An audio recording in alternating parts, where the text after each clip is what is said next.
Kia Pruitt. I hope everybody's doing well. This is Monday, March the 9th, 2026, and I'm not sure about the time. I'm thinking it's around noon or 1 o'clock p.m. Let me see if I can find out what time it is. It is 1:15 p.m. Eastern Standard Time. Please check in and let me know if you can hear me, because I just wanted to come quickly to tell you that the fake reality that the people in power created was fantastic. It was theatrical. It was amazing. But this matrix in which we've been living really is like a real life Truman Show.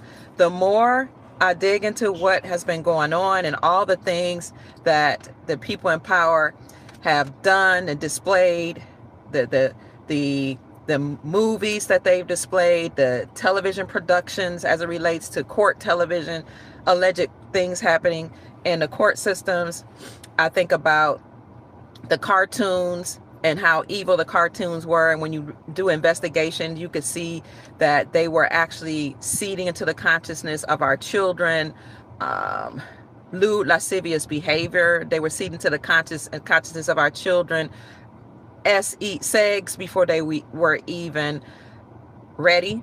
You think about how Disney had phalluses in the cartoons and women's tatas in the cartoons and voluptuous women and things relating to relationships, adult relationships and sex in the cartoons. The movies were full of violence and very deeply emotional scenes where people are crying. They have explosions and people being unalived and people passing away in the movies. So I'm just thinking about how in the Matrix you had all these movies that had us on edge. And I'm so grateful that my mom would not allow us to watch television as I was growing up. I briefly spoke on this yesterday, how I grew up in my formidable years, or is it formative years, but like 1 to 6, 7, like that. 6, 7, 6, I said 6, 7 kids. In the Nation of Islam. In the Nation of Islam, we were very disciplined and we didn't watch television. We read a lot of books, dictionaries, encyclopedias, newspapers, and we had to write essays. Please let me know if you can hear me. We had to write essays for my mother. That's how we were raised. But she didn't allow us to watch television, and I'm so grateful. However, on the weekends, and then when I did spend time with my grandma, my paternal grandma also raised us. Sometimes we were allowed to watch cartoons. I see you all. And let me know if you can hear me. Oh, you can. So we were allowed to watch cartoons, but because my mom had raised us without television, I didn't really watch cartoons. They'd be on and I'd be bored and I would go play. But as I got older and I started watching cartoons, as the children got older, because I raised my children without a television, but you still go places and you see a television. And then I remember there was a time I tried to get a television. I thought I could monitor it. I couldn't, so I threw it out. But anyway, I started noticing all these programming in the cartoons, in the movies, and the commercials. And I thought to myself, oh my God, it didn't sit right with me because I didn't grow up with it. So because my mom didn't raise me around certain things, I couldn't understand it. But as I got older, and I also studied psychology and education, before I got into economics and finances, and I was like, oh my God, they are really trying to damage our babies. So the media kept us on edge, kept us crying, kept us vibrating on a low frequency, kept us fixated on our sacral chakra, on survival. You always saw movies of people, especially when so-called black movies, people fighting and, barely can make it and on welfare and in the projects and unaliving each other, and the men selling drugs and having all these women and, when you think of blaxploitation movies, they had the pimps and how they were hustling drugs and hustling women. And then the women were always crying and upset because Papa was a Rolling Stone. He never came home and he always cheating. And the kids were always growing up on these movies without parents. And I'm so grateful I didn't even know that till I became an adult. I was like, this is what the other generations were watching. This is what my generation grew up to, because I didn't know growing up without television. But I still was affected by what other people watched. Because even when I got married, my husband couldn't understand. And I was 18 when I got married to your granddaddy. Yeah, well, that was young. So he couldn't understand, why do you don't watch TV? The people in the church didn't understand why you didn't watch TV. And so they were still, oh, this girl got some beautiful sister locks. Hold on. Yes, ma'am. Your locks are the bomb. You're welcome. I'm sorry, y'all. So people couldn't understand why I wouldn't watch TV. It was just because I didn't grow up with it, but I was still affected by it, because the people around me who were inundated with sex were, trying to taunt me or touch me in school, or, my family members. I had great family members. I had a wonderful husband. He just couldn't understand why I wouldn't go to the movies. But my point is, the television family, the programming, was to keep us on edge and to keep us in survival mode and to make us think that was normal.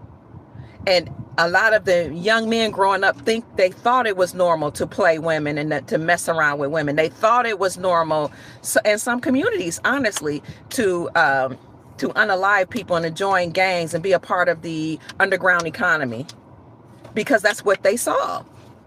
And television will try to tell you that television or entertainment mimics reality, but I venture to say that actually reality mimics television. Reality mimics the programming in a lot of ways. It could be both, but the cartoons, commercials, the news, court TV, all of it was fake. It was either fake or constructed, but the purpose was to keep us on edge, to keep us living a reality that they wanted us to live. Just like the movie The Truman Show. I was grateful that my husband was like, you're going to have to see this one. I saw The Truman Show, and I'm so glad. This was years ago, soon after it came out, where they create a reality for you, the reality they want you to live. Now that leads me into another reality, not just survival mode, not just focusing on your sacral chakra, sex all the time, and sex instead of family, sex instead of community building, sex instead of leaving a legacy. This is what they taught us. On top of that, in the schools, they forced down our throats racism, discrimination, critical race theory. And the white people hate you. The white people are against you, right? And if you classify as white, your grandparents enslaved black folk. And so you got some people feeling guilty because their skin is lighter complexion, and other people feeling angry because their skin is brown complexion. The narratives they fed us was to keep us on edge. And then think about the school programming that taught us that HIV and all these other sexually transmitted diseases came from brown folk mating with monkeys, such as HIV, AIDS, and all these other things. They did everything they could to cause division, confusion, and destruction. Let me say division, confusion, chaos, and destruction. Am I gay? That's funny. I'm happy if that's what you mean. So I'm sorry, I was answering somebody in the comments. I guess you were talking to me. I don't know. That was funny. But no, I don't think I'm gay, because that's a fine brother just walked past. I ain't gay, trust that. But anyway, I digress. They kept us operating at our sacral chakra so we can be confused, but also so that we can emit a psychic energy that they absorb, these beings in power. And that psychic energy is called loosh. Whenever you're frustrated, angry, hurt, crying because of anything you're going through, you're watching on TV, you're going to emit loosh. That's the food of these beings that enslave the planet. They absorb that energy. And as long as we were vibrating on those frequencies, we would continue to create more experiences that will put us in that place, because whatever you think about and focus on magnifies. It becomes a self-fulfilling prophecy. It becomes a self-fulfilling prophecy. When you start hearing all through school, white people hate you, and all you see is slavery movies on TV and Hollywood movies. 1 year, I'm a slave, 100 years a slave, Massa don't love me no more. All these slavery movies, then you start perpetuating experiences that make you angry and feel like you're a slave. I'm not discounting any type of ism, racism, sexism. I'm not saying that never occurred. I'm saying you will expand that and create more experience. We will. And if you are of European descent, then you will or may feel like, oh my God, I have to feel guilty all the time. I got to walk around with my head hang down because of the mainstream media saying that I'm bad. My family was bad, even though I may not have owned any slaves. You see what they did to us and caused all this fighting between us? So it's important to unplug from the matrix, because the people in power have done a number on us. And honestly, in 2026, we are tired. We are exhausted. No more. We're tired. We're so tired that we're exposing what they did to us. Case in point, Court TV. Hopefully you saw the video that I put out before I did this live. Court TV lied to us. It is a mainstream media production. So when you talk about Court TV, you're talking about all these so-called divorces that are on TV and they're hearing these cases. Well, a lot of those judges they're fake. They haven't gotten any law degrees. And even if they did, it doesn't mean that they didn't sell their soul to work out for Hollywood, right? So the Court TV allegedly seeded racism and anger and division in our consciousness in their court cases, such as cases against Michael Jackson, according to the video I showed you earlier. That case, allegedly, some of it, if not all of it, was filled with actors to make people angry. What else? O.J. Simpson. That was fake. Many of us woke up years ago when we saw that Nicole Brown Simpson really hadn't died. That lady, that reporter named Megan somebody, I can't think of her last name. One day I was in a grocery store and I was shopping. This was probably like almost 20 years after the O.J. Simpson case. O.J. Simpson case was in the 90s. No, this was probably like maybe 2010. And I saw Megyn Kelly. Thank you, Megyn Kelly. I meant when you're happy, bad things happen. But when you're down, easier to find pleasure. Absolutely. So I saw Megyn Kelly in a magazine. I was like, that's Nicole Brown Simpson. Oh my God. And then I started getting on research, because I think back then we had computers. Internet was just now becoming widely popular. So I looked up Nicole Brown Simpson. I was like, that woman never died. That woman never died. The O.J. Simpson case, Nicole Brown Simpson case was fake. And if you do the digging and the research and you start really listening to things, you realize it was fake. O.J. Simpson, the Michael Jackson case was allegedly fake. What else? Rodney King, that case was fake. And if it weren't fake, it was highly sensationalized. And what else? A few years ago, some of my friends and I were doing digging. We were reporting on Facebook, because Facebook was widely popular, like about 2008, 2009. So we started reporting things that made us that made us question. And then came Sandra Bland later on, Michael Brown, all these different people. But Sandra Bland, I was like, I don't know if that case was even real. You know why? Because there's a very popular person who was a YouTuber that became popular, and now she has other products out that was popular. And I was like, they look alike. So I was reporting this on Facebook, and somebody was like, now that you brought it up to our attention, the person you're talking about does favor Sandra Bland, especially when she was younger. So we put pictures up together. They look just alike. And I was like, oh my God, a lot of these popular YouTubers and a lot of social media folk and people that come up through the ranks through social media, and all of a sudden they start doing Hollywood movies and commercials, and now they got a brand, a seasoning brand, a cookbook, and all this stuff. A lot of them look like they started from nowhere, but when you really dig into their stories, they'll say stuff like, I always wanted to be an actor. And then after they sell us their products and we forget about the character they may have allegedly played, like Sandra Bland, then you start to really see the similarities, that they came from their hometown is the same place as Sandra Bland. Think of Chicago. Bland is the seasoning, just like you start putting things together, just like some of the other things she done. Now this woman is now, she's got movies out, and she's on certain people's platforms talking. But I just started from nowhere, and I just always wanted to be an actress.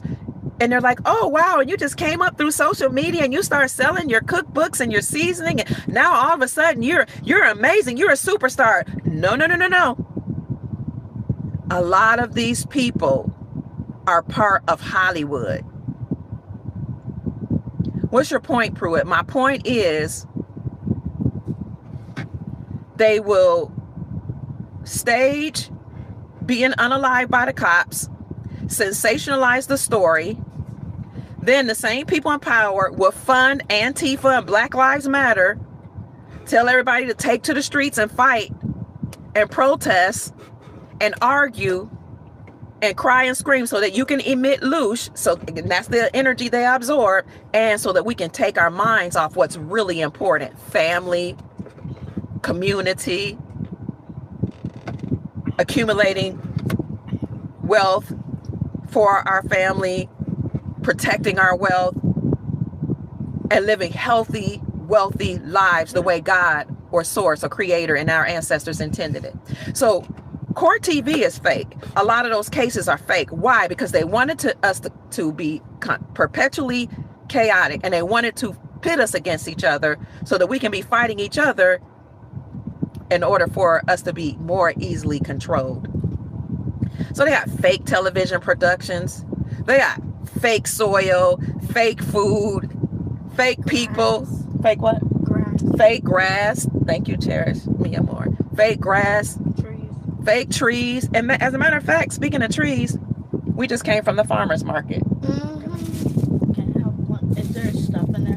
No, there's nothing in there. We just came from the farmer's market, and one of the ladies who grows her food was telling me that she has to raise her bed as she's growing food. And I was like, why? Well, the soil has been so contaminated. There are other reasons, that she chose to do that, but the soil's contaminated, so she had to do raised beds and put healthy soil in the raised beds to grow her food. And then she said, and I also have to put shade over my plants. I was like, why? She said, because they'll get scorched by the sun. And I was like, that doesn't sound right. Like, God has the sun nature, so that it can shine on the food to make the food healthy and grow. And she said, well, but in nature you have trees, and they've cut down all the trees. I was like, oh my God, they cut down the trees, and some of the trees that they planted are fake.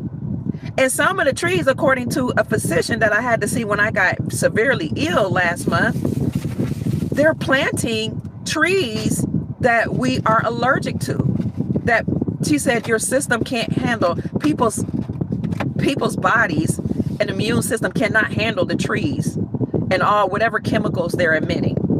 It's not natural to the environment. So they cut down all the trees. So now you got to cover your plants when you grow them. And then the ones they plant, a lot of them are unhealthy. And then some of the plants that they plant are male plants. So they're shooting out, what do you call it, Rod? Is it seeds? What is it when a male tree or plant shoots stuff out? Is that the seed? I think so. Or is it pollen? So when these plants shoot out pollen or whatever the male shoots out, there are no female trees to catch it. So that's why allergies are prevalent now, asthma. It's a whole fake reality that the sun emits rays that are not as natural to us sometimes. They spray the skies, they poison the soil, they poison our minds through their educational system or through the schools. I'm not trying to speak badly about it. I'm just telling you. Through the movies, through the political rhetoric. But you know what? All that is coming crashing down. The children want to say hi. Hi. Don't go to school. They, you're here. It's good to see you. All that, you have trees in your area and you notice they always attract pests. Wow. All that is coming to a halt. We've entered a new reality where this information that they kept from us, that they were lying to us, is exposed now. It's being spread too. So they're home because I took them out of school. How do y'all feel being out of school? I feel My granddaughter misses her friends. How you feel, Ra? Come to the camera. Infinitely better than I was in school. Do you miss your friends? No. Okay, explain why you feel infinitely better. No bad energy. Get in the camera. Say hi, I'm Amin Ra. Hi. I'm Amin Ra. And explain how you feel. And when I'm at school, I feel better at home because at school they always yell at us, and at school they feed the children bad food, and they what is it again? What? Make us do homework. Well, that's not bad. Even though you have work you can already do at home. And plus, what about the energy? You just said something about energy a few minutes ago. The energy. What's wrong with the energy? It's horrible. What does that mean? they be talking They have low energy. They have low vibrational. And then you were telling me something about how the teachers treat the children. Yes, they be yelling at us, being mean to us. Even when we're quiet, they be like, "Be quiet." And I'm like, "I didn't do anything." And they keep telling us that we gotta finish the work before we go home. And I don't want to finish no work before I go home. And what else? Right. And my grandson was always getting sick. He's a vegan, so we were thinking his immune system would be able to handle whatever he's around, but he was getting sick all the time. And so he told me once, he was like, it's not just the fact that I'm around so many people and the germs. He said it's their energy. And I was like, oh my God, he's 8. He's like, I cannot deal with the energy, Granny. It's too much. So it's the energy, it's the foods. They said he's a vegan, so his mom would send him food or pack the lunch, but he would watch his friends eat a lot of junk. And then the foods that are in our schools and in the prisons are actually funded by, it's the same thing, and it's funded by and dispersed by the Department of Defense. That should tell us something. I don't like how some schools look like a prison. Say that again? I don't like how some schools look like a prison because it's going to actually be a prison once you get in there. Yeah. One step you walk in there, you're in prison. It's like you've been behind bars your whole life. Really? And Yes, ma'am. you only get 2 days with your family and you stay there for like 7 hours. Stay where for 7 hours? School. What did you say the acronym for school was? 6 cruel hours of our lives. Wait, all of our lives. SCHOOL. They came up with that. 6 cruel hours of our lives. We didn't come up 6. with that. Who came up with it? YouTube. Oh, YouTube came up with. Some people on YouTube. Oh, I didn't know that the kids on YouTube said that. 6 cruel hours of our lives. So the programming sometimes is too much. The energy is too much. The information is too much. And even when you think about the propaganda in the schools, because one day I didn't get something that I wanted. Y'all be quiet. Let me talk for a minute. And my granddaughter was like, "Well, is it because you're black?" And I was like, "What?" I say that. You did. I did. Hold on. As you don't remember, let me tell you how I said. Because you said they probably didn't give it to you, the house, because you were black. And I said, where'd you learn that from? And you said School. See, she said school. They showed us a video. Come here. They showed you a video. Of Martin Luther King. Say it again. They didn't hear you. they showed us a video about Martin Luther King, and so two kids, one was brown and Make it one was fast. white, Mm-hmm. and they went time travel to see Michael. That's his real name. His real name is Michael, but go ahead. And so mom came. She was not brown, and she said, "Children, don't play with the black people." And she said to the other friend, and she said, "You shouldn't be playing with the brown kids." And yeah, that's it. Yeah, and that's it. So I told my granddaughter, I was like, no, it's not because I'm black or brown or I said, first of all, we call ourselves, the kids say copper color, but I said we're indigenous, but it's not because of that. And I said, even if it were, I'm not going to automatically assume that. What I'm going to do is say maybe I didn't qualify or do the best I can to qualify, or maybe that just wasn't for me. And she was like, I don't know why else you wouldn't have gotten what you wanted. But here's the thing, the fact that was her first thought was maybe you didn't get what you wanted was because of the color of your skin is not a reality that I want her to live in. It's just, and as her grandmother, her great mother, Big Mama, their parents' mother, I have the authority to teach them about the reality that I'm creating and that I desire for them to create. So I don't want them learning about racism and critical race theory. And I don't want them to think just because you didn't get what you wanted, it means your skin color is a certain way or because your gender is a certain thing. No, let's accept, okay, maybe it just wasn't for you, or, people have a right to deny you. We think we're supposed to have everything we want. People have a right to say you can have this or not. It's theirs. You know what I'm saying? So I chose early on, even though I know some people have bad ideologies and philosophies and do bad things, I chose early on to see humans as inherently good. I learned that in college when I started out my psychology program. Dr. Jerry Walk, I will never forget him. He was my psychology 101 teacher. I was probably like 18 or 19. He said, you have a choice as a psychologist and a human being. Okay, as a psychologist, you are studying human behavior and you're going to learn to help people that have certain issues or problems. You can choose two ways to look at things. You can either choose to believe that humans are inherently good, and that will frame and inform the way you counsel people, or you can choose to believe that humans are inherently bad, and that also will inform and help you in the way you work with people to cope or deal with their issues. And I chose to believe and know that humans are inherently good.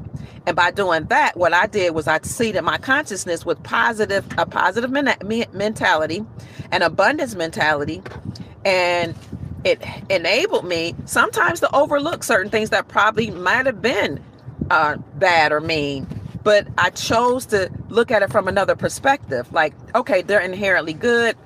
Maybe there's something maybe this just wasn't right for me, or maybe there's something I could do to qualify me for something better, something else, or maybe even for that same thing. But for that to have been the first thing my 9-year-old granddaughter said to me was, it's because you're black. It hurt my soul, because that's not the reality in which I live, and that's not what I desire for them. So I said, you know what? It's time. This was like months ago. It's time for y'all to come out of school. And I have done this before years ago where I took them out.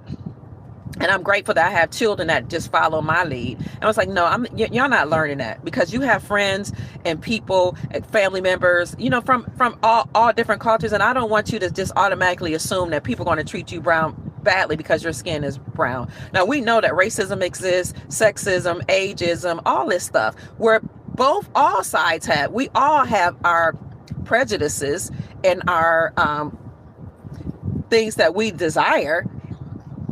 Right? But I didn't want them to learn that. So my point is, learning certain things in school, although I appreciate the reading, writing, arithmetic, and even the daycare service that they provide, some of the things was just too much for their little minds, and it was too much for me. So you got some of those things, and people that the government and people in power put into their curriculum in schools, permeating their consciousness. Just like as adults, we have social media permeating our consciousness. We have mainstream media permeating our consciousness with propaganda. We have political officials. They're all telling us, and saying I used a lot of my data, whatever it is they desire for us to know. But we're waking up and we're saying no more. My desire is for us to stay grounded, create a vision and a mission for yourself and your family, and stay focused. Why are you here? What is your purpose? And stay focused on realizing and living out that purpose. What is the purpose of your family? State it, write it down. Everybody in the family should know your purpose or your mission statement. Why are you here? This is what we're here to do. And have family meetings. Make sure everybody's living up to that mission, and make sure everybody, all their activities, their thoughts, their behavior should align with that mission or that purpose, and have a vision. What is the future? Like I said in the podcast with Dex Lattimore the other day, some families that are farming families might say things like, we will be, that's futuristic, that's the vision. We will be the prevailing family that provides the best foods for our community. That vision statement about what you will be in the future will inform how you behave and will help guide all your activities. When you know the vision of your family, we will be the prevailing farm or farmers market, a prevailing market that will provide food for our community for the next 50 through 100 years, something like that. That will keep you focused. What else that's the vision, futuristic. What's your mission? What right now? What are you here for?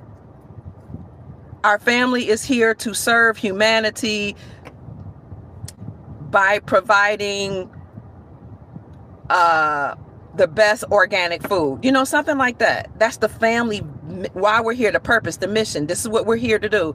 And in the future, we'll be the prevailing family. Something like that. The predominant family to provide the most fresh foods for our community. Something like that. You need that for your family, and you need a mission statement for yourself. Why are you here? I'm here to raise the vibrations of the planet. I'm here to instruct humanity how to have family, wealth, and legacy. Everything, just about everything I do, I try to make sure everything I do aligns with that vision. Even the things that I eat. If I'm here to raise the vibrations of the planet, I shouldn't be eating low vibrational foods. And if I find myself doing that, I have to curtail it because it has to align with my vision. Why I'm here on this, mission, why I'm here on this planet. I'm coming, babies. You see, my thoughts must align with it. So if you have a mission and a vision statement for yourself and your family, it will keep you focused and us focused.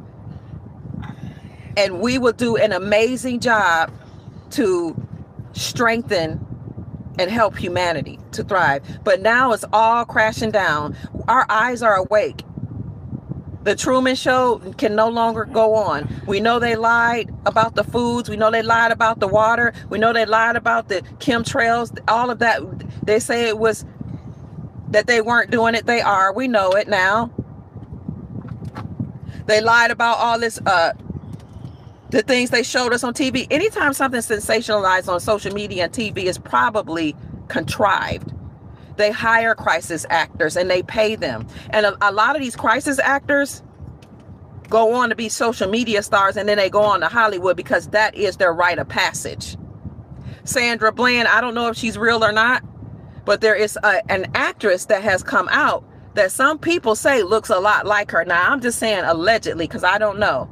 But we do know that court TV lies, that mainstream media lies, that social media lies. And even if these events were real, they get us so caught up in our emotions that we lose focus on what our vision and our mission is for ourselves and our families and our communities. And so when we lose focus, then our communities become chaotic and disorganized. Our families become chaotic and disorganized. Our mind, we become chaotic and disorganized. And these people in power run roughshod, but their time is up.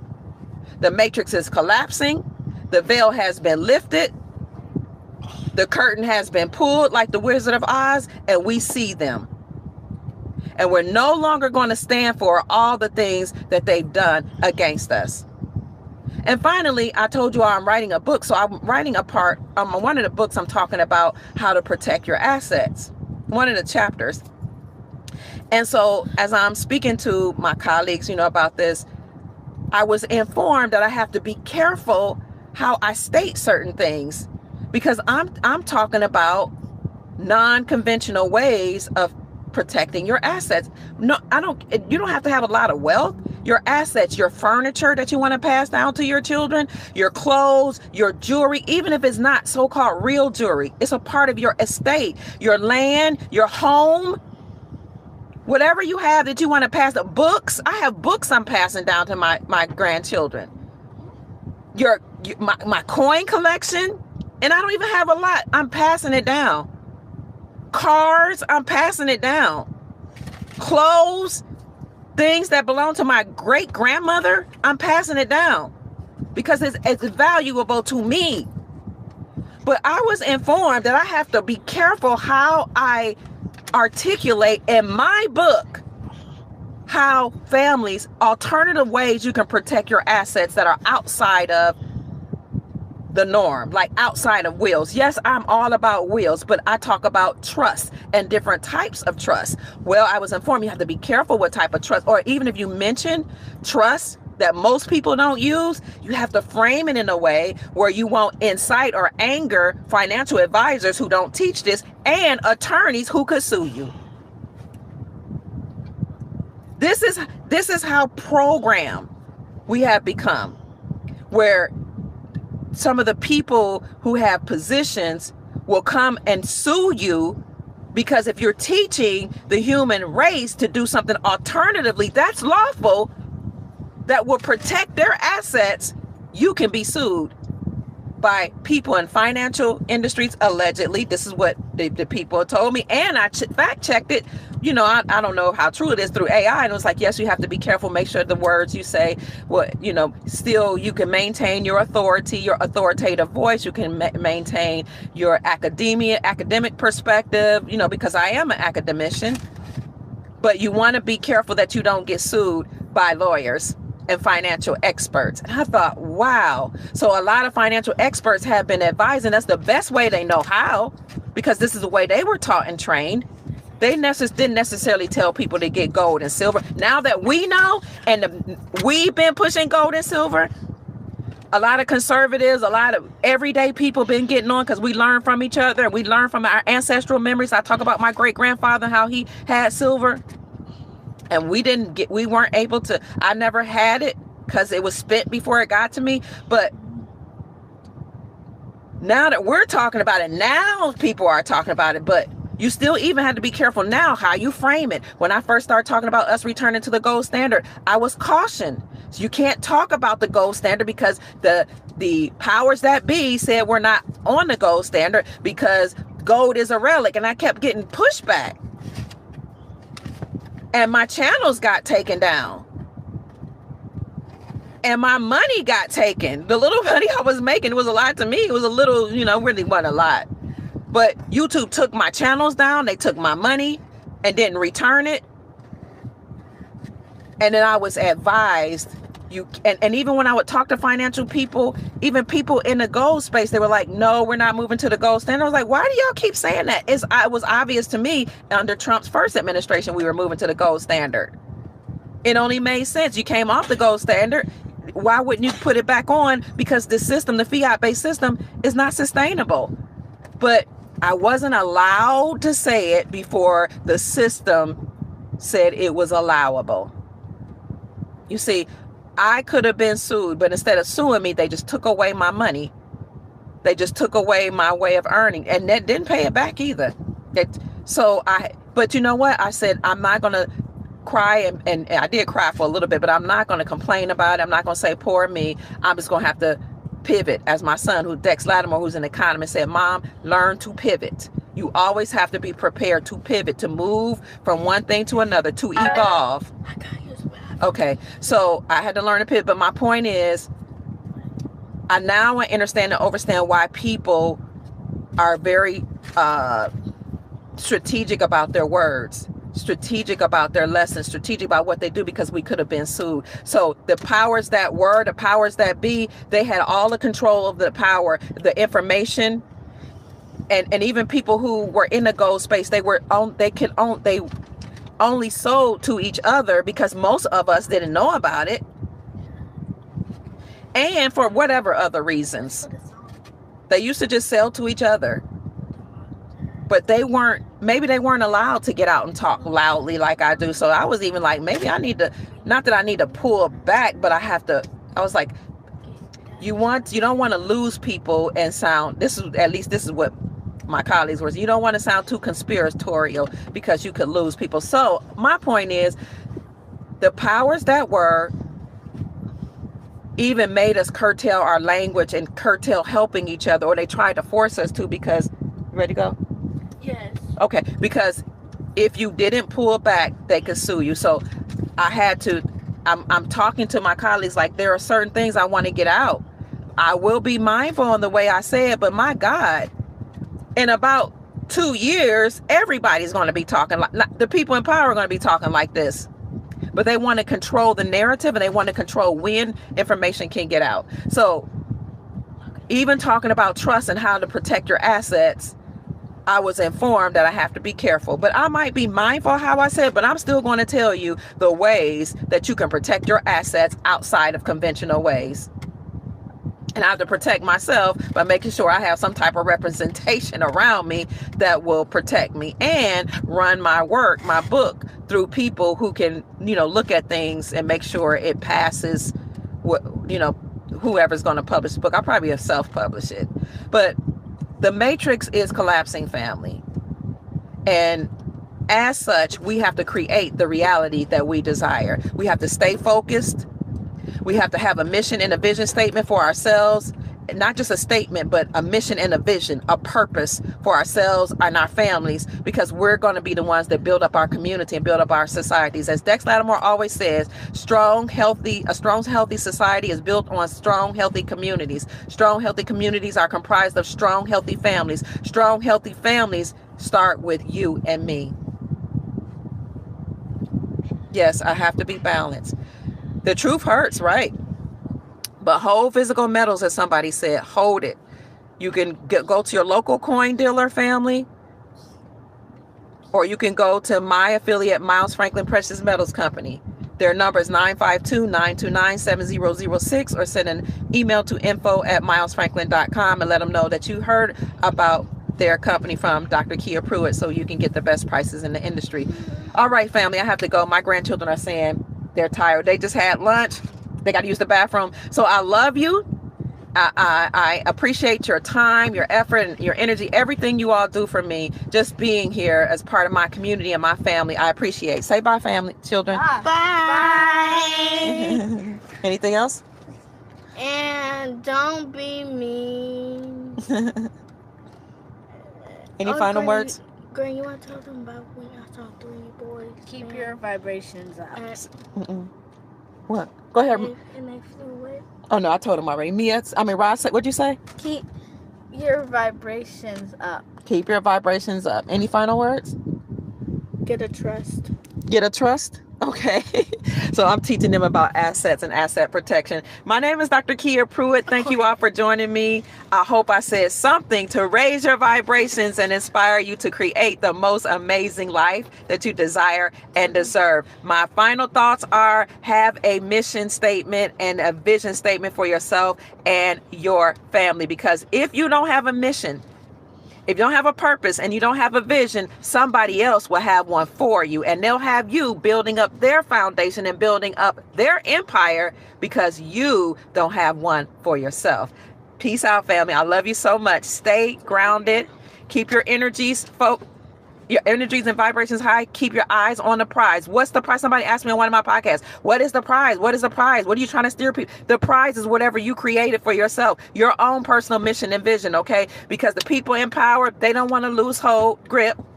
They might try to stage things, but when you're grounded and you remember your mission and your purpose, your vision, you will stay focused and you won't be shaken. All right, family, I love you. We'll talk to you later. Peace. Bye. Okay, bye. Okay, bye.